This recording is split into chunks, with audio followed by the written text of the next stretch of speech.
আসসালামু আলাইকুম রহমতুল্লাহ। প্রিয় দর্শক, কেমন আছেন? আশা করি ভালো আছেন। প্রিয় দর্শক, 18ই ফেব্রুয়ারি লেনদেনের শীর্ষে 10 শেয়ার। চলুন বিস্তারিত জেনে নিই।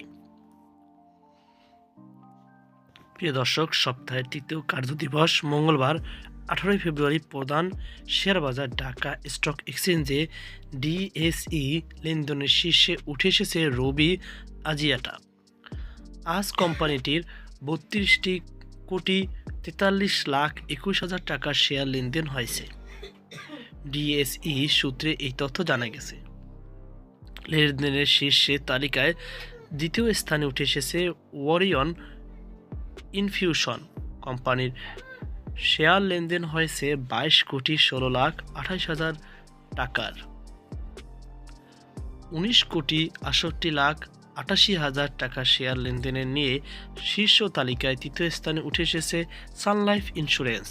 লেনদেনের শীর্ষ তালিকায় থাকা অন্যান্য কোম্পানির মধ্যে রয়েছে paper processing, Grameenphone, Rangpur dairy, Bangladesh shipping corporation, British American tobacco, বিস হ্যাচারি এবং মিডল্যান্ড ব্যাংক।